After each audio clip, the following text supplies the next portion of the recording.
ಆನೇಕಲ್ ನಗರ ಮತ್ತು ಆನೇಕಲ್ ತಾಲೂಕಿನ ಭಕ್ತ ಮಹಾಶಯರಲ್ಲಿ ಈ ಒಂದು ಆನೇಕಲ್ಲು ಸಾಂಪ್ರದಾಯಿಕ ಕರಗದ ವಿಚಾರದಲ್ಲಿ ಏನು ಕಾರ್ಯಕ್ರಮಗಳು ಈ 7 ದಿನದಿಂದ ನಡ್ಕೊಂಡು ಬರ್ತಾ ಇದ್ದಾವೆ. ನಿನ್ನೆ ದೀಪೋತ್ಸವ ಮತ್ತು ದ್ರೌಪದಿ ದೇವಿಯವರ ಕಲ್ಯಾಣ ಮಹೋತ್ಸವ ನಡೆದಿದೆ. ತುಂಬ ವಿಜೃಂಭಣೆಯಿಂದ ನಡೆದಿರ್ತಕ್ಕಂಥದ್ದು ವಿಶೇಷ. ನಾಳೆ ಹಸಿ ಕರಗ, ವೀರವಸಂತನ ಪ್ರತಿಷ್ಠಾಪನೆ, ಪಲ್ಲಕ್ಕಿ ಉತ್ಸವಗಳು. ರಾತ್ರಿ 2 ಗಂಟೆಗೆ ಹಸಿ ಕರಗದ ಉತ್ಸವ ಹೊರಡಲಿದೆ. ಹಿಂದಿನಂತೆ ಮಾಮೂಲಿಯಂತೆ ಸಾಂಪ್ರದಾಯಿಕವಾಗಿ ಕರಗ ಸಂಚರಿಸ್ತಕ್ಕಂಥ ಎಲ್ಲ ಪ್ರದೇಶಗಳನ್ನು ಸಂಚರಿಸಿ ಬೆಳಗ್ಗೆ 6 ಗಂಟೆಗೆ ದೇವಸ್ಥಾನಕ್ಕೆ, ಅಂದರೆ ಭಜನೆ ಮಂದಿರ, ಪಾರ್ಥಸಾರಥಿ ಭಜನೆ ಮಂದಿರಕ್ಕೆ ತಲುಪಲಿದೆ. ಕರಗ ನಡೆದ ನೆಕ್ಸ್ಟ್ ಡೇ ರಥೋತ್ಸವ ಇರುತ್ತೆ. ಅದಾದ ನಂತರ ಕೋಟೆ ಜಗಳ. 3ನೇ ತಾರೀಕು ಒಣಕರಗ ಇರುತ್ತೆ. ಒಣಕರಗವೂ ಸಹ ಆನೇಕಲ್ ನಗರದಲ್ಲಿ ಎಲ್ಲ ಪ್ರಮುಖ ಬೀದಿಗಳಲ್ಲಿ ಸಂಚರಿಸಿ ಬೆಳಗ್ಗೆ 6:30ಗೆ ದೇವಸ್ಥಾನವನ್ನು, ಅಂದರೆ ಪಾರ್ಥಸಾರಥಿ ಭಜನೆ ಮಂದಿರವನ್ನು ತಲುಪಲಿದೆ. ಅದಾದ ನಂತರ ಮಾರನೇ ದಿನ ವಸಂತೋತ್ಸವ. ನೆಕ್ಸ್ಟು ಧ್ವಜ ಅವರೋಹಣ ಕಾರ್ಯಕ್ರಮದೊಂದಿಗೆ ಈ ಒಂದು ಆನೇಕಲ್ ನಗರದ ಸುಪ್ರಸಿದ್ಧ ಧರ್ಮರಾಯ ಸ್ವಾಮಿ ಕರಗ ಮಹೋತ್ಸವವನ್ನು ಪಾರ್ಥಸಾರಥಿ ಭಜನೆ ಮಂದಿರದಿಂದ ಆಯೋಜಿಸಿದ್ದೇವೆ. ಈ ಒಂದು ಕಾರ್ಯಕ್ರಮಕ್ಕೆ ಆನೇಕಲ್ ನಗರ ಮತ್ತು ತಾಲೂಕಿನ ಎಲ್ಲ ಭಕ್ತ ಮಹಾಶಯರು ಆಗಮಿಸಿ ದೇವಿಯ ಕೃಪೆಗೆ ಪಾತ್ರರಾಗಬೇಕು. ಈ ಕಾರ್ಯಕ್ರಮಗಳನ್ನು ಯಶಸ್ವಿಯಾಗಿ ನಡೆಸ್ಕೊಡ್ಬೇಕು ಅಂಥೇಳಿ ತಮ್ಮೆಲ್ಲರಲ್ಲೂ ಈ ಒಂದು ಮಾಧ್ಯಮ ಮಿತ್ರರ ಮುಖಾಂತರ ತಮ್ಮೆಲ್ಲರಲ್ಲಿ ವಿನಂತಿಸ್ಕೊಳ್ತಿದ್ದೇನೆ. ಬೆಂಗಳೂರು ಕರಗದಷ್ಟೇ ಆನೇಕಲ್ ಕರಗ ತುಂಬ ಹೆಸರುವಾಸಿ ಇದೆ. ಜನರಲ್ಲಿ ಗೊಂದಲ ಇದೆ, ಅಂದರೆ ಆನೇಕಲ್ ಕರಗ ಆಗಿದೆ ಮತ್ತೆ ಕರಗ ಆಗುತ್ತೆ ಅನ್ನೋ ಒಂದು ಗೊಂದಲ ಇದೆ ಸರ್. ಹಿಂದೆ ಯಾವತ್ತಾರು ಆಗಿತ್ತಾ ಹೀಗೆ ಇದೇ ರೀತಿ ಹಿಂದೇನೂ ಸಹ 2 ಬಾರಿ ಆನೇಕಲ್ನಲ್ಲಿ 2 ಕರಗಳು 1 ತಿಂಗಳ ಅಂತರದಲ್ಲಿ 2 ಕರಗಳು ನಡೆದಿದ್ದಾವೆ. ಆ ಗೊಂದಲ ಯಾವುದೇ ರೀತಿಯಾದಂಥ ಜನತೆಗೆ ಗೊಂದಲ ಇಲ್ಲ. ಸಾಂಪ್ರದಾಯಿಕವಾಗಿ ಏನೇನು ಶಾಸ್ತ್ರೋಕ್ತಗಳು ನಡೀತಿದ್ದಾವೆ ಆ ಎಲ್ಲ ಶಾಸ್ತ್ರೋಕ್ತಗಳನ್ನು ನೆರವೇರಿಸಿ ಸಾಂಪ್ರದಾಯಿಕವಾಗಿ ಕರಗವನ್ನು ಆಚರಣೆ ಮಾಡ್ತಿದ್ದೇವೆ. ಇದರಲ್ಲಿ ಯಾವುದೇ ಗೊಂದಲ ಇಲ್ಲ ಸರ್. ಭಜನೆ ಮನೆಯಲ್ಲಿ ಕರಗ ಆಗ್ತಾ ಇರೋದ್ರಿಂದಾಗಿ ಕೋಟೆ ಜಗಳ ಮತ್ತು ಅಗ್ನಿಗುಂಡ ಅಂದರೆ ಯಾವ ಸ್ಥಳದಲ್ಲಿ ಅನ್ನೋದು ಜನರಿಗೆ ಗೊಂದಲ. ಅದೇ ಸ್ಥಳದಲ್ಲಿ ಪ್ರತಿ ವರ್ಷ ಮಾಡ್ತಿದ್ರು, ಅಲ್ಲೇ ನಡೆಯುತ್ತಾ ಹೇಗೆ ಅಂತೇಳಿ? ಹಿಂದೆ ನಾವು ಭಜನೆ ಮಂದಿರದಿಂದ ಮಾಡಿದಂತಹ ಸಂದರ್ಭದಲ್ಲಿ, ಕರಗ ಮಹೋತ್ಸವವನ್ನು ನಡೆಸಿದಂಥ ಸಂದರ್ಭದಲ್ಲಿ, ಈಗ ಏನು ಕೋಟೆ ಜಗಳ ಮತ್ತು ವಸಂತನ ಪ್ರತಿಷ್ಠಾಪನೆ ಇತ್ತು ಅದೇ ಜಾಗಗಳಲ್ಲಿ ನಡೀತಾ ಇತ್ತು. ಈ ಸಣ್ಣ ಕಾನೂನ ತೊಡಕಿಂದ ನಾವು ಅದನ್ನು ಸ್ವಲ್ಪ ಬದಲಾವಣೆ ಮಾಡಿದ್ದೀವಿ. ಆ ಸ್ಥಳದಿಂದ ಪಕ್ಕದ ಸ್ಥಳಕ್ಕೆ ಅದನ್ನು ಬದಲಾವಣೆ ಮಾಡ್ಕೊಂಡಿದ್ದೀವಿ. ಕಾರ್ಯಕ್ರಮಗಳು ಎಂದಿನಂತೆ ನಡೀತವೆ, ಸ್ಥಳ ಮಾತ್ರ ಬದಲಾವಣೆ ಆಗಿರ್ತಕ್ಕಂಥದ್ದು ಅಂತ ಸಾರ್ವಜನಿಕ ಎಲ್ಲ ಕಾರ್ಯಕ್ರಮಗಳು, ಯಾವುದೇ ಕಾರ್ಯಕ್ರಮಗಳನ್ನು ಕಡಿತ ಮಾಡೋದಿಲ್ಲ. ಯಾವುದೇ ರೂಟ್ ಅಂತೇಳಿ ಹೇಳ್ತೀವಿ, ಮಾರ್ಗ, ಕರಗ ಸಂಚರಿಸ್ತಕ್ಕಂಥ ಮಾರ್ಗವನ್ನು ಕಡಿತ ಮಾಡೋದಿಲ್ಲ. ಎಲ್ಲವನ್ನು ಹಿಂದಿನ ಸಂಪ್ರದಾಯದಂತೆ ನಾವು ನಡೆಸ್ಕೊಂಡು ಬರ್ತೀವಿ. ಮುಂದೆ ಕಾನೂನು ಹೋರಾಟದಲ್ಲಿ ನಿಮ್ಗೆ ಏನಾದರೂ ಅವಕಾಶ ಸಿಗ್ತದೆ? ಆ ಬಾರಿ ಮುಂದಿನ ಕಾನೂನು ಹೋರಾಟದಲ್ಲಿ ನೋಡೋಣ. ನ್ಯಾಯಾಲಯಗಳಿದೆ, ಆಡಳಿತಗಳಿದೆ, ಜಿಲ್ಲಾಡಳಿತ ಮತ್ತು ತಾಲೂಕು ಆಡಳಿತ ಇದೆ, ಮುಜರಾಯಿ ಇಲಾಖೆ ಇದೆ. ಈ ಆಡಳಿತಗಳು, ಈ ಒಂದು ಜಿಲ್ಲಾ ಆಡಳಿತಗಳು ಏನೇನು ಸ್ಟೆಪ್ಸನ್ನು ತಗೊಳ್ತವೆ, ಏನೇನು ನಿರ್ಧಾರಗಳನ್ನು ತಗೊಳ್ತವೆ, ಕಾನೂನಿನ ಚೌಕಟ್ಟಿನಲ್ಲಿ ನಾವು ಅದನ್ನು ಭಾಗಿಯಾಗ್ತೀವಿ. ಅದಕ್ಕೆ ಒಳಪಟ್ಟು ನಾವು ಕಾರ್ಯಕ್ರಮಗಳನ್ನು ಮುಂದಿನ ದಿನಗಳಲ್ಲಿ ರೂಪಿಸ್ಕೊಳ್ತೇವೆ. ಎಲ್ಲ ಸಮಸ್ತ ಆನೇಕಲ್ ನಾಲ್ಕರ ಬಂಧುಗಳಿಗೆ ಪಾದಾಭಿವಂದನೆಗಳು. ಚಂದ್ರಪ್ಪನವರು 2009ರಿಂದ ಇವಾಗ 2020ವರೆಗೂ ಏನಿದೆ ಕೆಲವು ವರ್ಷಗಳು ಹೊರತುಪಡಿಸಿ ಮಿಕ್ಕ ಎಲ್ಲ ವರ್ಷಗಳು ಚಂದ್ರಪ್ಪನವರ ಭಜನೆ ಮಂದಿರದಿಂದ ಮೊದಲಿಗೆ ಶ್ರೀ ಧರ್ಮರಾಯ ಸ್ವಾಮಿ ದೇವಸ್ಥಾನದಲ್ಲಿ ಕರಗವನ್ನು ಹೊತ್ಕೊಂಡ್ಬಂದಿದ್ದಾರೆ. ಈ ಸರಿ ಕಾನೂನು ಸ್ವಲ್ಪ ತೊಂದರೆಗಳಿಂದ ಈಗ ಭಜನೆ ಮನೆಯಿಂದ ಕರಗವನ್ನು ಹೊರ್ತಾ ಇದ್ದಾರೆ. 2009ರಿಂದನೂ ಚಂದ್ರಪ್ಪ ಅವರು ಕರಗ ಹೊತ್ಕೊಂಡು ಬರ್ತಾಯಿದ್ದಾರೆ. ಅದು 2009, ಅದಕ್ಕೆ ಹಿಂದೆನೂ ಒಂದು 4-5 ಬಾರಿ ಚಂದ್ರಪ್ಪ ಅವರು ಕರಗ ಹೊತ್ತಿದ್ದಾರೆ. ಅಂದರೆ ಈ ಬಾರಿ ಒಂದು ವಿಜೃಂಭಣೆ ಸರ್, ಎಲ್ಲ ವರ್ಷಗಳಿಗೆ ಹೋಲಿಸ್ಕೊಂಡ್ರೆ ಈ ಬಾರಿ ವಿಜೃಂಭಣೆಯಿಂದ ರಾತ್ರಿ ಬೆಳವಣಿಗೆ ನೋಡಿರ್ಬೇಕು ನೀವು. ಮೊದಲಿಗೂ ರಾತ್ರಿ ನಡೆದಿರೋ ಬೆಳವಣಿಗೆಗಳೇ ನಾನು ಹೇಳೋ ಅವಶ್ಯಕತೆಯೇ ಇಲ್ಲ. ನೀವು ಮಾಧ್ಯಮಿತರಿಗೆ ಪೂರ್ತಿ ರಾತ್ರಿ ತಿಳಿದು ಬಂದಿದೆ. ರಾತ್ರಿ ಏನು ಜನ ಇದ್ದರು, ಯಾವ ಥರ ಸೇರಿದ್ರು, ಯಾವ ಥರ ಇದ್ದರು ನಿಮಗೆ ತಿಳಿದಿದ್ದೆ. ಬಟ್ ನಾನು ಸಾರ್ವಜನಿಕರಿಗೆ ತಿಳಿದಿದ್ದೆ. ಅದು ಸಹಕಾರ ಎಲ್ಲ ಪೂರ ಏನು ರಾತ್ರಿ ಎಲ್ಲ ಏನೇನು ವಿದ್ಯಮಾನ ನಡೆದಿದೆ ಎಲ್ಲ ಪೂರ ನಿಮ್ಗೆ ತಿಳಿದಿರೋದ್ರಿಂದ ನಾನೇನು ಬೇರೆ ಹೇಳೋದಕ್ಕೆ. ಸರ್, ಜನ ಒಂದು ಆಸೆ ಪಡ್ತಿದ್ದಾರೆ, ಆನೇಕಲ್ ಜನ ಎರಡೂ ಗುಂಪನ್ನು ಒಟ್ಟಿಗೆ ಸೇರಿಸ್ಬಿಟ್ಟು ಒಂದೇ ಕರಗ ನೋಡಬೇಕು, ಚೆನ್ನಾಗಿ ಆಗಬೇಕು ಅನ್ನೋದೊಂದು ಆಸೆ ಪಡ್ತಿದ್ದಾರೆ. ಇದ್ರ ಬಗ್ಗೆ ಏನು ಹೇಳ್ತೀವಿ? ಅದು ನಾವು ನಮ್ಮ ಇನ್ನೂ ದೊಡ್ಡ ಗುರು ಹಿರಿಯರಿದ್ದಾರೆ.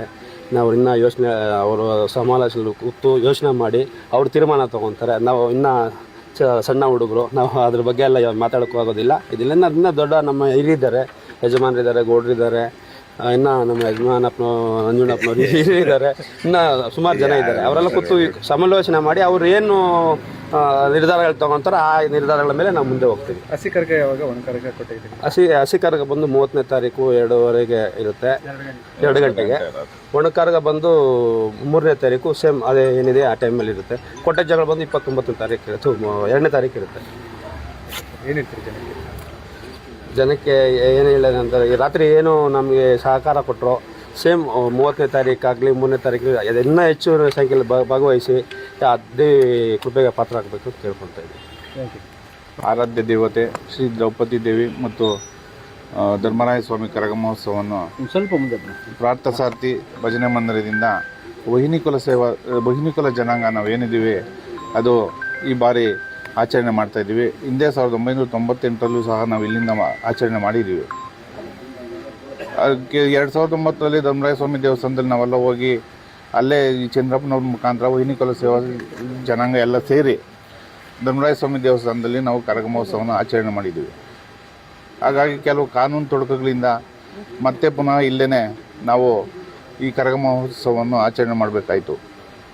5 ಮನೆ ಒಂದು, 400 ಮನೆ ಒಂದು. 5 ಮನೆಯವ್ರಿಗೂ ಒಂದೇ ಆರಾಧ್ಯ ದೇವತೆ, 400 ಮನೆಗೂ ಒಂದೇ ಆರಾಧ್ಯ ದೇವತೆ. ಅವ್ರು 5 ಮನೆಯವ್ರೇನಿದ್ದಾರೆ ಕೊನೆ ಏಪ್ರಿಲ್ ಟೈಮಲ್ಲಿ ಮಾಡ್ಕೊಂಡಿದ್ದಾರೆ. 400 ಜನಕ್ಕೆ ಕರಗ ಮತ್ತು ಈ ಧಾರ್ಮಿಕ ಭಾವನೆಗಳು ನಮ್ಗೆ ಬೇಡವಾ? ಸರ್, ನೀವು 5 ಮನೆ ಮತ್ತು ಇನ್ನೊಂದು 106 ಮನೆ ಅಂತ ಹೇಳಿದ್ರಿ. ಅವರು ಬರಲಿ, ನಾವು ಒಟ್ಟಿಗೆ ಸೇರಿ ಮಾಡೋಕೆ ನಾವು ರೆಡಿ ಇದೀವಿ, ಅವ್ರು ಬರ್ತಿಲ್ಲ, ಅವರು ಒಪ್ಕೋತಾ ಇಲ್ಲ ಅಂತ ಅವ್ರು ಹೇಳ್ತಾರೆ. ಸರ್, ಒಪ್ಕೊಳ್ತಾ ಇಲ್ಲ ಅಂತ ಹೇಳಿದ್ರೆ ಹಿಂದೆ ಸುಮಾರು 1979ರಲ್ಲಿ ಅವ್ರಿಗೂ ನಮಗೆ ಈ ಕುಲಸ್ಥರಿಗೂ ಅರ್ಚಕರಿಗೆ 2 ಗುಂಪಾಯಿತು. 2 ಗುಂಪಾದಾಗ ಏನೋ ಒಂದು ಜಮೀನು ವಿಚಾರದಲ್ಲಿ ನ್ಯಾಯಾಲಯಗಳಿಗೆ ಹೋದ್ವಿ. ನ್ಯಾಯಾಲಯಗಳಿಗೆ ಹೋದಾಗ ನ್ಯಾಯಾಲಯಗಳಿಗೆ ಹೋಗಿ ಬರುವಾಗ ನಮ್ಮ ತಂದೆಯವರು ಕೊಲೆ ಆಯಿತು ಅವಿನಿ ರೋಡಲ್ಲಿ. ಹಾಗಾಗಿ ಜನಾಂಗ ಅವ್ರ ಹತ್ರ ಹೋಗೋದು ಬೇಡ, ನಾವೇ ಸಪ್ರೇಟಾಗಿ ಮಾಡ್ಕೊಳ್ಳೋಣ. ಜನಾಂಗದ ಒಬ್ಬ ನಾಯಕನ ಕೊಲೆ ಮಾಡೋದು ಎಷ್ಟು ಮಟ್ಟಿಗೆ ಸರಿ ಅಂತ ನಾವೆಲ್ಲ ಒಟ್ಟಾರೆ ತೀರ್ಮಾನ ಮಾಡಿ ಭಜನೆ ಮಂದಿರದಲ್ಲಿ ನಾವು ಮಾಡ್ಕೊತಾ ಇದ್ವಿ. ಅವ್ರ ಹತ್ರ ಸೇರೋದು ಬೇಡ ಅಂತ. ಅಲ್ಲ, ಆನೇಕಲ್ ಜನ ನಿರೀಕ್ಷೆ ಮಾಡ್ತಿದ್ದಾರೆ. ಎಲ್ಲ ಒಟ್ಟಿಗೆ ಸೇರಿ ಮಾಡಿದ್ರೆ ಇನ್ನೂ ವಿಜೃಂಭಣೆಯಿಂದ ಮಾಡ್ಬೋದು. ಒಂದು ಕರಗ ಅಂತ ಇದೆಲ್ಲ ಆಗೋದು ಒಂದು ಒಳ್ಳೇದಕ್ಕೆ, ಮಳೆ ಬೆಳೆ ಚೆನ್ನಾಗಾಗಲಿ, ಎಲ್ಲರೂ ಕೂಡ ಆರೋಗ್ಯಕರವಾಗಿರ್ಲಿ ಅಂತೇಳಿ ಮಾಡ್ತಾರೆ. ಎರಡು ಕರಗ ಮಾಡಿದಾಗ ಸಂದರ್ಭದಲ್ಲಿ ಜನಕ್ಕೆ ಒಂಥರ ಗೊಂದಲ ಏನೂ ಇಲ್ಲ. ಈಗ 2 ಕರಗ ಮಾಡಬೇಕು ಅಂತ ನಾವೇನೂ ಇಲ್ಲ. ಅವರೊಂದು ವರ್ಷ ಮಾಡಲಿ, ನಾವೊಂದು ವರ್ಷ ಮಾಡಿದ್ವಿ ಅಂತ ಸುಮಾರು ಸಾರಿ ನಾವು ಕುಲಸ್ಥರು ಮತ್ತು ನಮ್ಮ ಇವರು ರಾಮಯ್ಯನವರು ಎಲ್ಲ ನಾವು ಕೂತು ಮಾತಾಡಿದ್ದೀವಿ.